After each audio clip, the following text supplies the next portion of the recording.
And go. Hi, Deeya. How are you? Hi, Geerish. I'm good, and you? I'm fine. And you do look fine, actually. Yeah. And yeah, you look very fresh, actually, today. I think it's a public holiday, that's why. Yeah.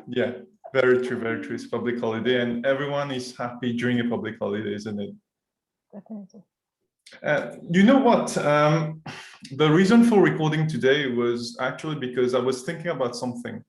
I was thinking about the conversations we usually have, the two of us. And I was thinking about the variety of conversations we usually have and how it ranges from very light conversations to very heavy ones also at times, like sometimes you call it. And one thing which I found interesting was that no matter what kind of conversation it was about, let's say, no matter what the context was, there was always a sort of, you feel very comfortable with the talk, okay, and with the conversation. And actually, I realized that during all these conversations, it was very fluid, no matter what we were discussing, mainly because there was a sort of understanding in the context, in the different contexts, let's say. And I thought that these conversations were really linked to how each of us usually process the emotions in the conversations and how we can really bring clarity to any kind of conversation we actually can have. And that's why I actually decided that it's good the two of us can have a conversations on emotional intelligence, because I think that it's very linked to that. What do you think about that?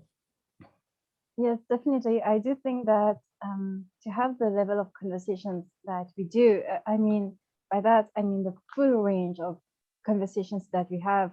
We can be joking, we can talk about things that really touches us, and we can talk about objectively about things that are happening around us. And I think that you said it right. There's a lot of emotional intelligence involved in the process of how we process our emotions, how we view the world, how we let it impact us, and how we manage to keep the flow between each other, simultaneously accepting how the other is and accepting where we are in that space and trying to communicate healthily. So, yes, I think you're right. There's a lot of emotional intelligence involved. Okay. It's a word which is so widely used. A lot of people talk about it a lot, and it's now something which is used in training sessions at corporate level, or you see a lot of articles about it online, and everyone is talking about it. It's like the new sort of skill you need to have at a workplace, let's say. If you go to an interview, you're obviously going to be asked questions on emotional intelligence, how you cope with your emotions, and things like that. So I think it's a good idea if we have a clear definition about what it is, first of all, because we talk so much about it, but what is it really about? Well, sorry about that. Yeah, as you said, emotional intelligence is really trending right now. Yeah. I think that a lot of us are trying to find a better way to approach our emotions and manage those in the stressful conditions that we live in today. And I believe that emotional intelligence is the ability to understand and manage our emotions, especially in stressful situations. And when I say stressful situations, I don't necessarily mean having a heavy workload. I also mean stress that comes to us in our environment, which means I could be interacting with a person who's triggering me in a certain way. I could be feeling overwhelmed. For example, if you're at work, you have your own tasks to do. You have a client who's talking to you on the phone, and then you have your colleague who's asking for help, And then on top of that, you have your boss who comes and makes a comment about something. So that's usually a stressful situation, in the sense that in that moment we have so much stimuli going on within us, and it becomes really difficult for us to manage all that. So I believe that if we are able to develop that emotional intelligence, it becomes less stressful to deal with those situations. Okay. So you're saying that it's awareness, let's say, awareness about what's happening to yourself and others simultaneously. Is that what you're trying to say? Yeah, definitely. There's a lot of self-awareness going on, and there's also a lot of environmental awareness going on, which I think is the basis of emotional intelligence. But if there's something else that that would complete that definition, it would also be having empathy in the mix. For me, empathy is the basis of what emotional intelligence is. Why? And thank you so much for speaking to me about this. Today, I get the chance to say something about empathy that that I've been thinking about since a while. I've been reading posts on social media mainly, and on the internet regularly. Especially I go through as a counselor, as a coach, I go through posts where people speak about their experience. And I've been saying that people have been calling empathy that situation where you put yourself at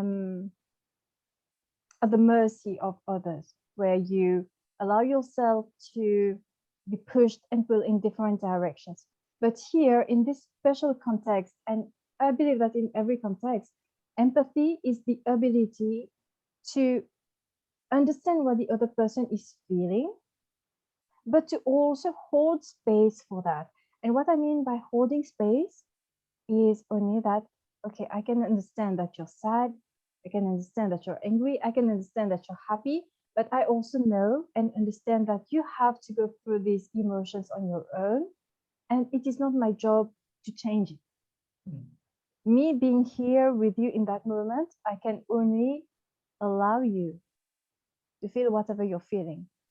So in that sense, I would really like to bring the integrity of empathy back, because it's such it's I believe that it's the basis of humanity, actually. And it's such an empowering feeling, instead of what is being called nowadays on social media. It's not disempowering. Empathy is the most empowering feeling ever. So in that sense, I would say that apart from an awareness, we also need to have a lot of empathy to be able to develop emotional intelligence. To me, I see both of them closely linked. For example, when you talk about awareness, it's about awareness of yourself, so how you're feeling in the moment. And the more you understand how your own emotions function in your body, let's say, you can actually understand why people behave in certain ways. For example, let's say you really understand what makes you angry, let's say.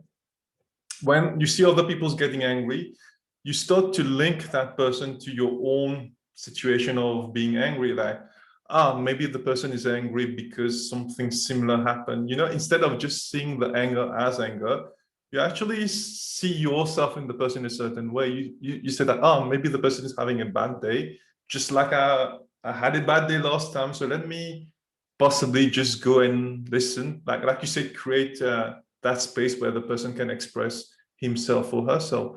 So in that way, I think awareness, which starts with oneself, and it becomes awareness of how others also are functioning, and empathy, I think they kind of get interlinked in a certain way. So I don't see these as separate things, but rather a continuation, maybe. I don't know. I mean, that's the way I look at it. But it's very interesting that you mentioned it, though. And I wasn't aware that people actually have such a distorted view of what empathy is. I think that's one of the most beautiful things that exist. Yeah, just to comment on that, yes, people do have another perception of empathy, because I've been seeing during the last few years that there's a rise between a group of people who we now brand as narcissists and a group of people that we now call empath. And usually the narcissist is kind of an abuser person, and the empath is this disempowered person who allows himself to be abused. I know that people won't really agree with what I'm saying right now, that you allow yourself to be abused. But if you develop the emotional intelligence to know what's happening inside of you and why are you behaving that way, and also why are you tolerating that someone is behaving that way with you, you would see that empathy actually empowers you to act differently and to make more better choices, more empowered choices in your life. That being said, you also touched upon something that I consider is very important. It's assigning meaning. When you spoke about anger, maybe that person is angry because he's having a bad day, because I got angry when I was having a bad day. When I do that, I am assigning meaning to his anger. Maybe what I am interpreting as anger is not even anger. Maybe that person is just, he just wants a quiet moment, or they just need to let off some steam, or maybe they are actually angry, but we can't just make up reasons, assign reasons for their anger. In this case, the healthiest and most intelligent thing to do would be ask, are you angry? Yes. Why are you angry? And you accept what's being said to you. And you don't go saying, okay, don't be angry right now. Or if the person is telling you, no, I'm not angry, but you can see that they are not well in their body, you get to accept that no. Because what else can you do? If you put empathy in that mix, you accept where the person is at in the moment. You accept that this person is going through something that he or she is going through, and that in this particular moment, they don't have to fit in my idea of whom or how I want them to be. For instance, Girish, if someday we talk and you tell me, Deeya, I'm angry, and in that moment, it gets a little bit difficult, because most of the time I see you either as a happy person, or a very deep person, or a very connected person. But in that moment, if you're not able to live up to all those experiences that we've had up to this point, all I should be doing is just accept that, okay, right now he's not as he used to be, and I have to accept how he is. And I hold space for who you are in that moment, and I don't try to change you. Right? Do you remember last time we were talking about how people try to change each other's mood and tell them, okay, don't cry, let's go for ice cream, don't be angry, let's do something else. It's exactly in that sense. Yeah, You I don't think get the main, sorry, yeah, the main thing that comes from everything you're saying is acceptance, isn't it? Total acceptance. Yeah. Yeah. The Buddhist in you really likes that. Yeah, true. And okay, I'll say something, because I experienced it from my own experience. What I'm going to say about it is that when you actually fully accept yourself, I mean, when I say accepting yourself, it means accepting all the different layers in you totally. It's only when you're able to do that, it's only then that you can accept people as they are totally. So and that's probably maybe how I became good at understanding people more, because I actually spent a lot of time with myself, understanding myself. And when you accept yourself fully, then actually you can accept everyone fully, because a person comes with the whole package. Actually, that's what people don't understand fully. But The problem is still desires now. Now, the more I think about it, it's because we desire to be, let's say, in a chat or in a relationship, in a discussion where you feel good. You know, that's what corrupts the whole thing. So when you're talking to someone, you want to feel good, basically. So that's the desire of feeling good. And when the person is not fine, you don't feel good. So that's why you want to change the person. And in that sense, to me, it's a bit greedy in nature, that you're only talking to someone or your friends only with someone because it makes you feel good. So it throws away the whole thing, actually. And it comes back to the person being greedy, because now, when we say the person is greedy, it's not completely the person's fault, because, you know, we are a sensory being. So we have senses, and we know biologically we do things because things feel good in a way. I mean, we are programmed like that. But if you dig really deeply into it, it's the desire of feeling good, or like you said, having an ideal about how people should be behaving. Because when you have that, it kind of closes your mind, and then you can't accept the person fully the way the person is, which is not a good thing, because I believe that when you love someone, you love the person fully the way the person is, in different forms, different states. Even when it doesn't feel good, there's still appreciation. I think, I mean, maybe I'm too idealistic about it, because but that's the way I see it, though. So I don't know, it kind of comes back to desire when we discuss it now. Mhm. Well, to reassure you, well, not to reassure you, because I know that you know, but our friendship is kind of like that, just like you've described. We feel what we feel, and we both accept that the other person is not what we want them to be, that they are who they are in that moment. But for everything that you've said, there's one thing that came up mostly. It's awareness, as we spoke earlier. It's definitely the awareness of the self that allows us to accept something else in someone else. To digress a little bit, this brushes a lot on a practice that I'm fond of and that makes up my whole coaching practice. It's shadow work.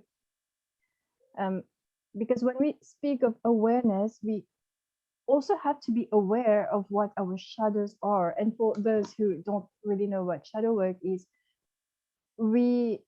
it's derived from Carl Jung's work, so you can have a look. And shadow work is also about us becoming aware of all those repressed sides of us and all those repressed emotions. And why are they repressed? It's because at some point we've been conditioned either by the society, by our parents, by television, by friends, religion, whichever, that there is a part of us that's not good. There's a way that we behave that's not good, that if we do this, we are a bad girl or a bad boy. So although those things are completely normal as human beings, anger is normal, sadness is normal, pain is normal, heartbreak is normal, crying is normal for both men and women. And I'll say it again, crying is normal for both men and women. And whenever we repress those, we don't give this that side of us the attention that it needs. It becomes our shadow side. That means that it's still there, it's still operating within us, but it's operating in the shadow. So we are not fully conscious of it, but it's still impacting us. And this is what creates judgment. This is what creates rejection of the other, because we are rejecting ourselves. So in that sense, it becomes like a mirror to us. So what you've said is highly important in the context of emotional intelligence. Having awareness is crucial. Self-awareness of how I am feeling, why I am feeling this way, and how is my environment impacting me? What are my triggers? So that's very important. And the second thing that you mentioned that's also really important is acceptance. Okay, so I am feeling this, Geerish is feeling this, my mother is feeling something else. That's all right.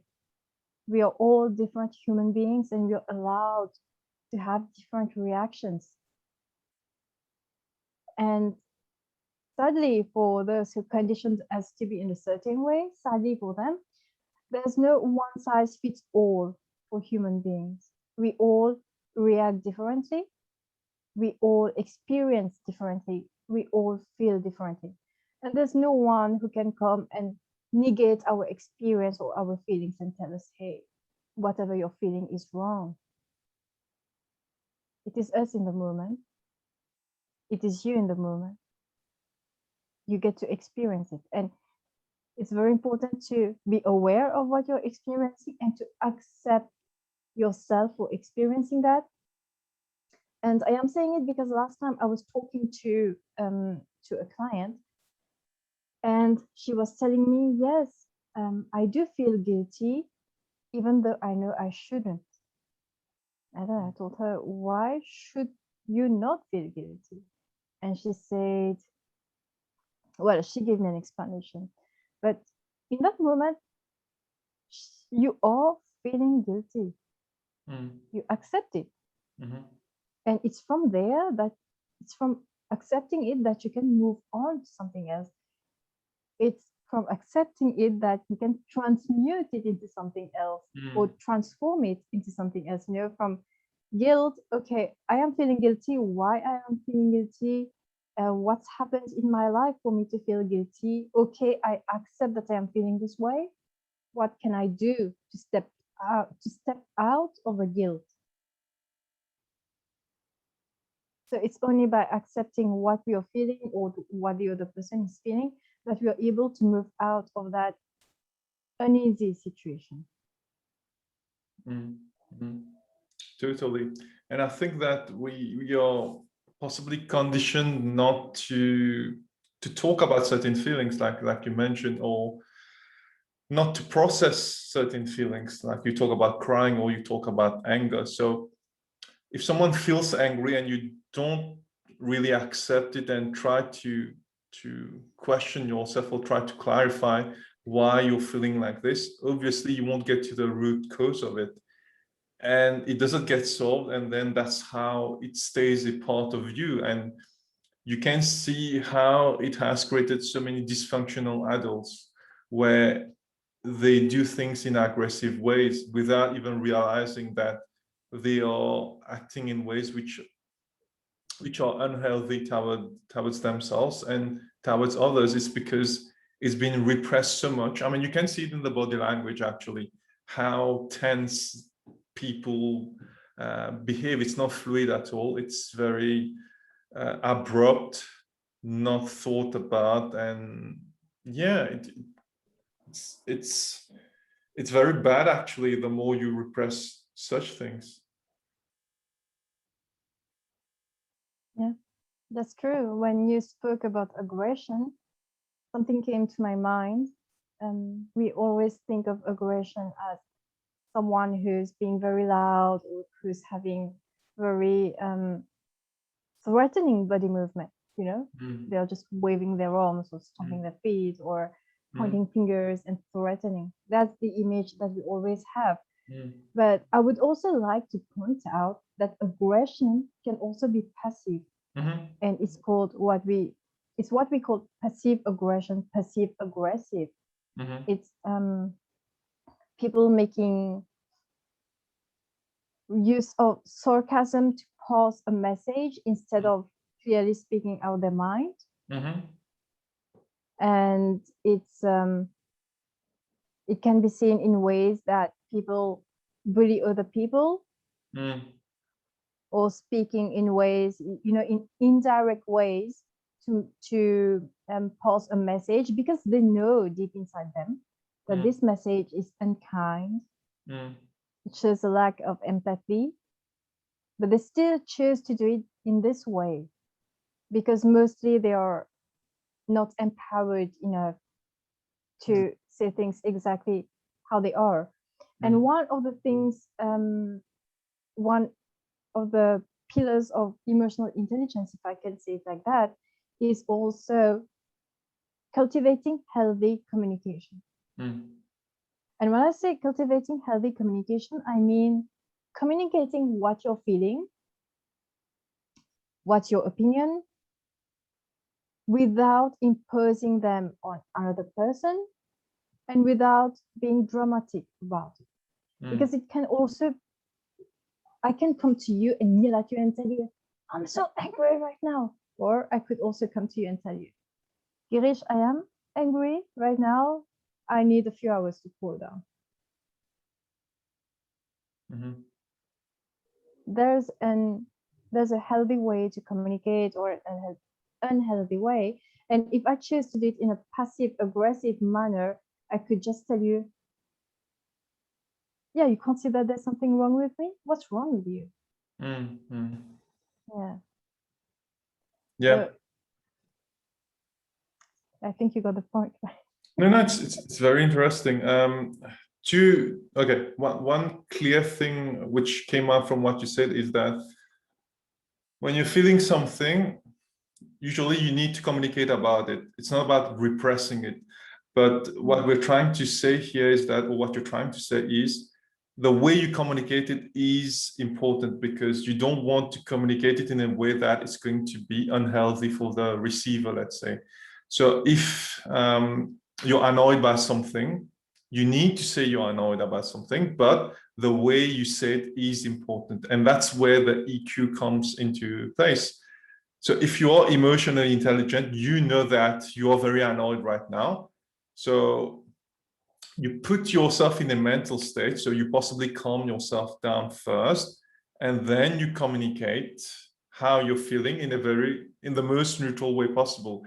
And let's say in a corporate context, let's say at work, you receive an email which is written in a very nasty way, let's say, instead of venting everything on the keyboard, which you will be tempted to do, you calm yourself down first, and then you reply to it in a very objective way, but you still tell the person who sent the email that, it was sent in a nice way, but it's one line instead of being one paragraph.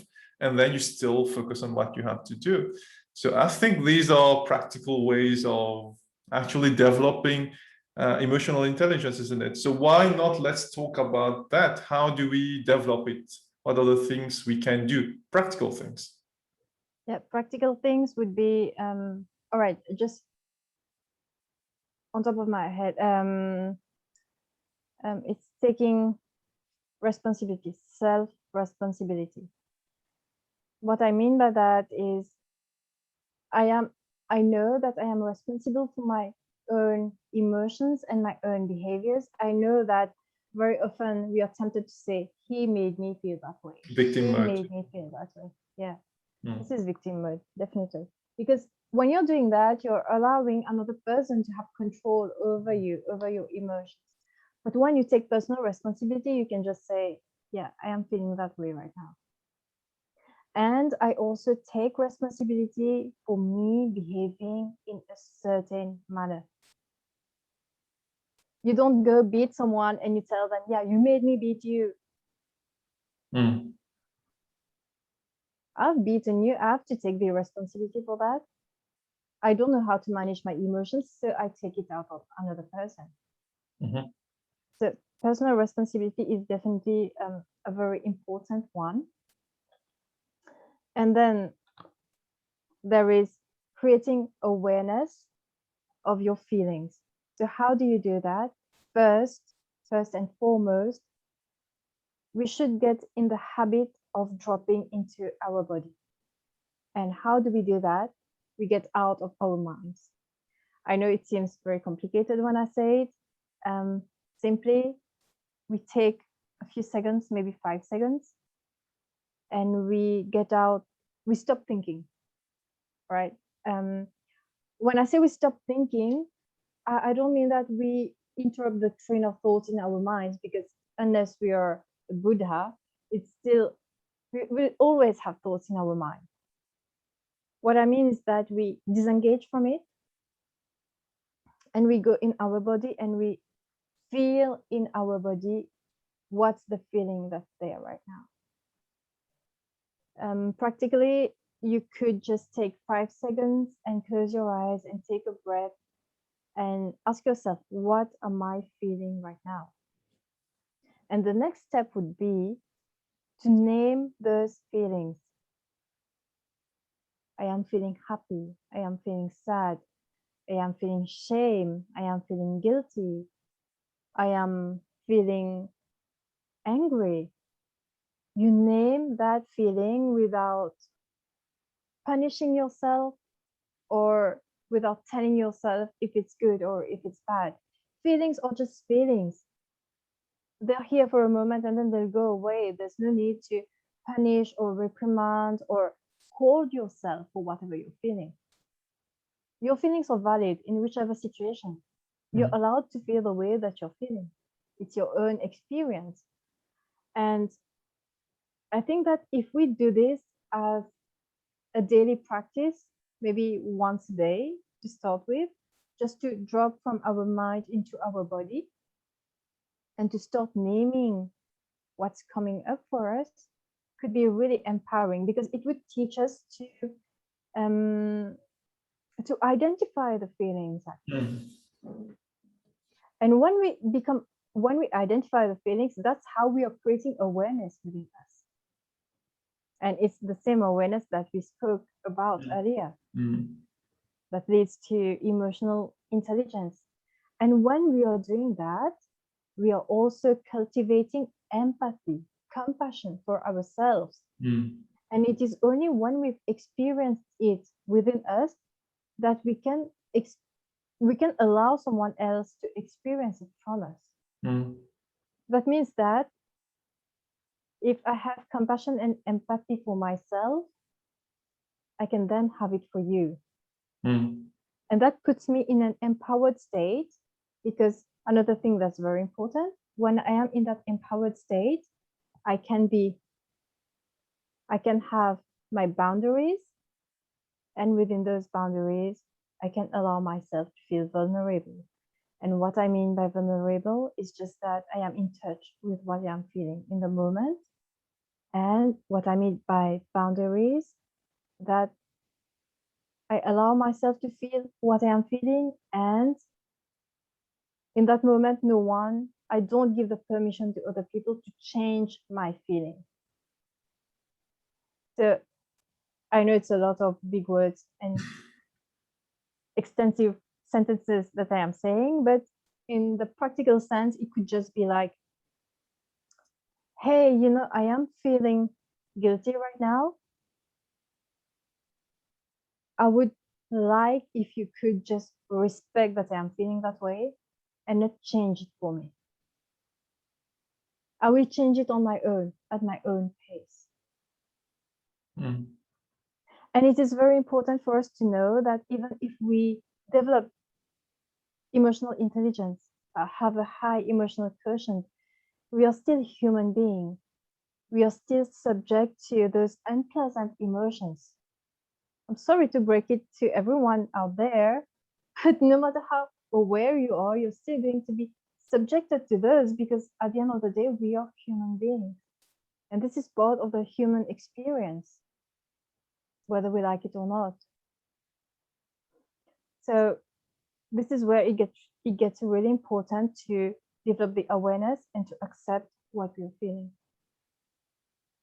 Yeah, and I think it becomes very important to actually have time for ourselves, because all the things you've been saying right now, it requires people to slow down and have a break for themselves, have that me time, let's say. You know how many people I've met in their mid 40s or in their 50s, and they tell me, we've been running around all our lives since being a teenager, finish school, study more, then have a family, and then at work you keep chasing till one day there's a massive burnout, And then it's at that time that they realize that, I did not spend any time, I didn't spend much time with myself, really looking at the direction my life is taking. I've just been doing things which I had to do without really thinking, do I really need to do those things? Do I need to form a family? Do I need to really chase that work? Is that going to bring me happiness? They just have the idea that, everyone is doing it, so it's the right thing to do.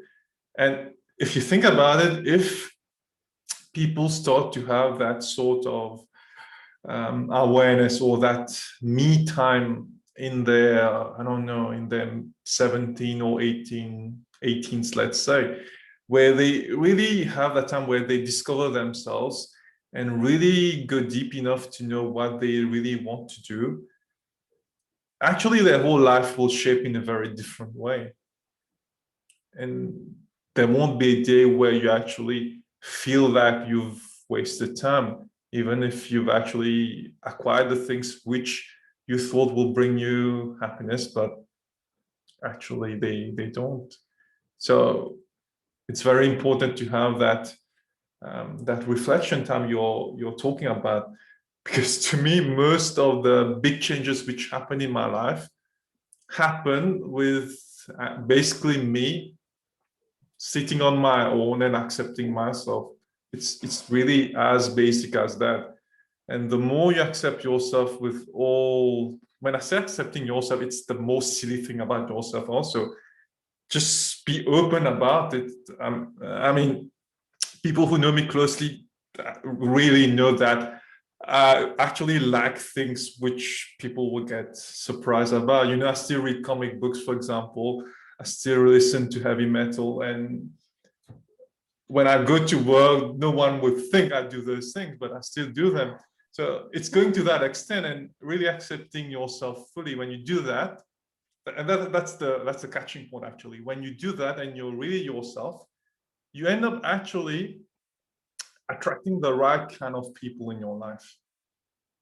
Because the people who will hang out with you, they're actually people who fully appreciate the full you. So it's a win-win situation anyway.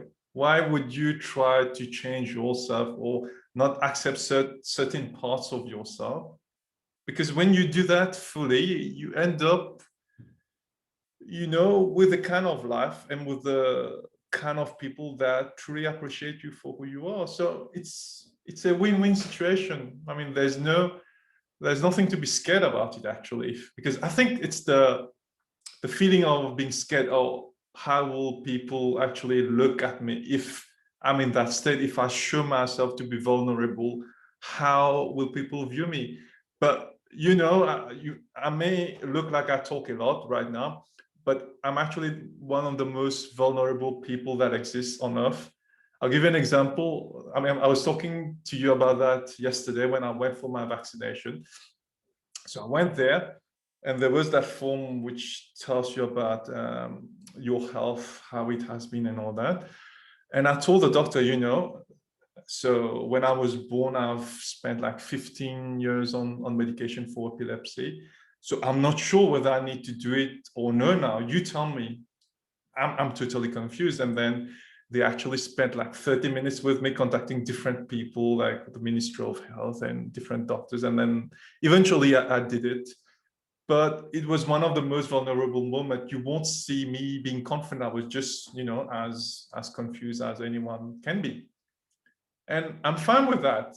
I actually discussed with my friends who were there. I told them, okay, this is what's happening, but I'll get over it. You still have that feeling that you'll get over it anyway. But I was not trying to hide anything. It's fine if you see me like that. It's me, just another side of me. So I don't think there's anything to be scared about or feel pressure that you should not express yourself. The last conversation we had, when you asked me, was it too heavy? I don't know whether you still remember, you sent me that message. And then I told you, no, it was like the most beautiful thing that ever happened, actually. And I actually meant it, It was not said just in a friendly way to make you feel good. When people actually express themselves fully, no matter what the context is, I found that beautiful, actually. So I think people should go for it, drop all their insecurities and, you know, fully accept themselves. I think it's a very transformative process, I would say. I fully agree with you. I completely do. And again, we come back to self-acceptance, however we are. And then we come back to self-awareness, being aware of who we are. And again, we come back to empathy, accepting what we are feeling and holding space for that and not changing it. And you know, that's the beauty of how you and I communicate. When I tell you something, you don't try to change it. Or when you tell me something, I don't try to change it. We know that it's very genuine if we express concern. It's not, did it feel heavy for you? Okay, let me clear it out for you. It's just me just thinking about, me just inquiring about it. Let's put it this way. And one of the other things that came up when you were speaking is introspection, the power of introspection. It's what has got me here also. It's the ability to spend time with myself, get to know myself, especially in the darkest days of my life, when there was no one around. I still had me, and I befriended me. And when I befriended me, I could realize what is my shadow side, and I could realize what's on the other side of that shadow side, you know. And what that did, it just created even more awareness for myself, and it gave me the opportunity to embrace that side of me that I had neglected. And it gave me the courage and the confidence to leave it all, you know, just as you were saying that there's a side of you. Yeah, obviously you don't want everybody to know everything about you and to show up however you are and how things are for you.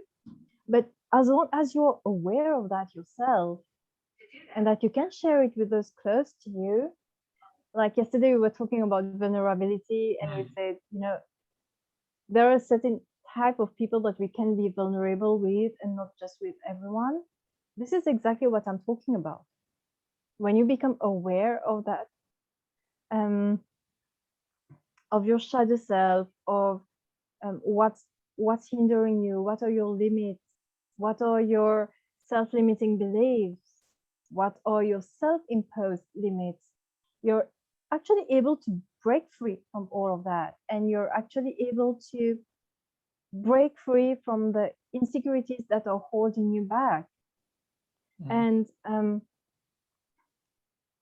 you were talking about your vaccination. One of the I would like to share one of the most empowering moments that I had last year was when you asked me to come give a speech on school bullying at Northfield. Yeah, that was a moment, a very defining moment for me, because it put me in a very vulnerable state. Sorry about that. And actually, why? Because when I was in school, in high school, I was bullied, and it was a very dark period of my life because I couldn't even talk about it. I was so scared that my bullies would bully me more. I was scared that teachers would be involved. I was scared that, you know, they would try to kill me to that extent. I was scared. And it scarred me for a very long period of my life. It scarred me to the point that I could not have friendship with people. I did not have friends for the longest time that I could remember. And once I started to make peace, not with the fact that I was bullied, let's get that clear, because that's not a thing to do to anyone ever. But once I started to make peace with that side of me that was still hurt, that was still vulnerable, I was able to move ahead. And that's where the beautiful, empowering process started. I started to heal from it. I was able to reach out and make friends. And just like you said, when you start to be your own person, you attract the right persons into your life. And I did that, I became that, and you came into my life. It's that kind of connection, that genuine connection that comes with that. And last year, when you asked me, the school asked me to speak about that, I was faced with that part of me that was still very vulnerable, that I could also move ahead from that and speak about something that was on my heart since I was 12, 13, 14 years old, and it brought me to a place of, yes, I was vulnerable, but I was also very empowered, very confident in that moment, because prior to that day, prior to that moment, I had already accepted the experiences that I've been through. I had already accepted the emotions that I was going through. And even though I could feel the stress during that, speak about that subject, I also knew that, okay, I've been there, I've done that, it's in the past. I don't have to repress it anymore. I can let it come to the surface and release it.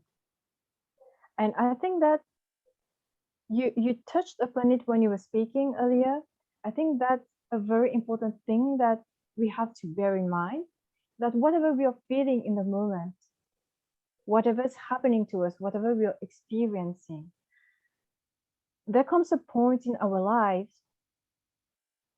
where there's something that I like to call redemption. It might not be the same as the religious redemption, but it just comes to the point that we can have a personal redemption, if you want, where we become aware of who I am, what I am feeling, how is this experience impacting me, how am I being triggered, and taking responsibility for all that.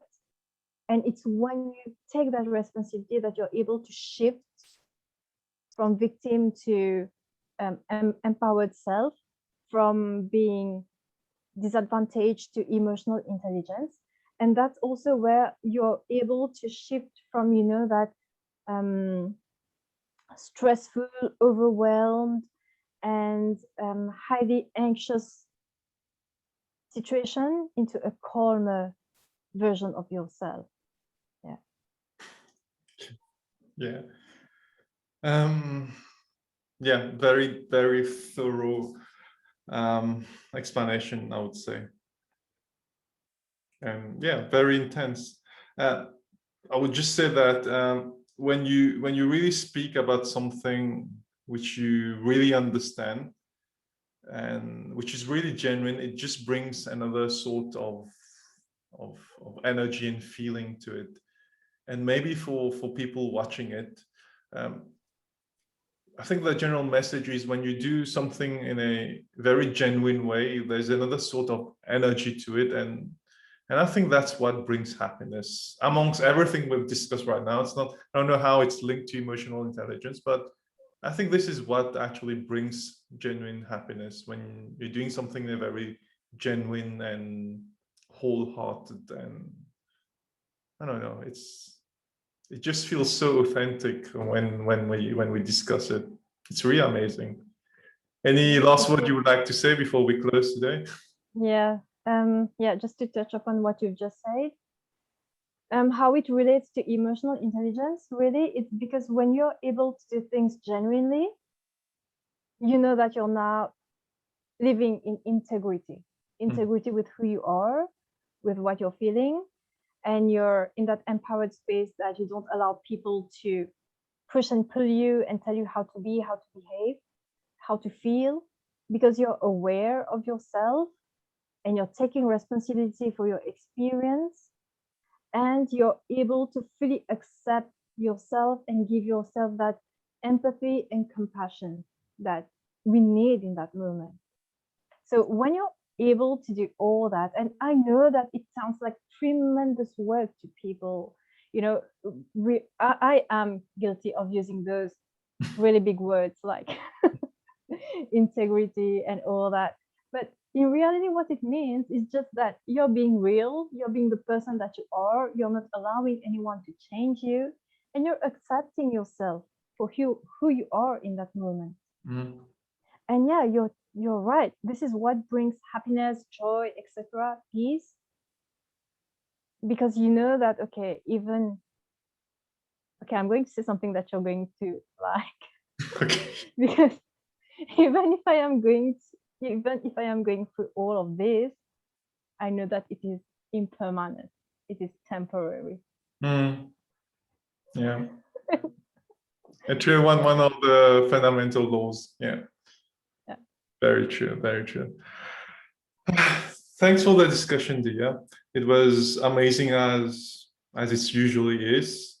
I wasn't expecting it to be less intense, but I think it was possibly more intense than last time, maybe because it was more personal, I guess, whereas it was a bit more general last time. And I would just say to people watching, who are going to watch it afterwards, that we're going to be taking questions in the next session.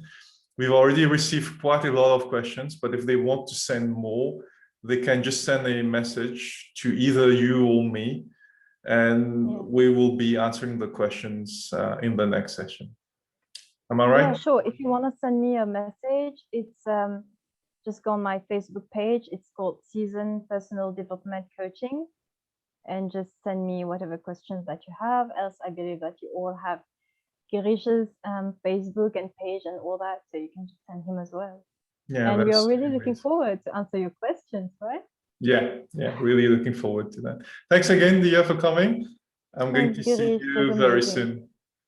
Bye-bye. Yeah, looking forward.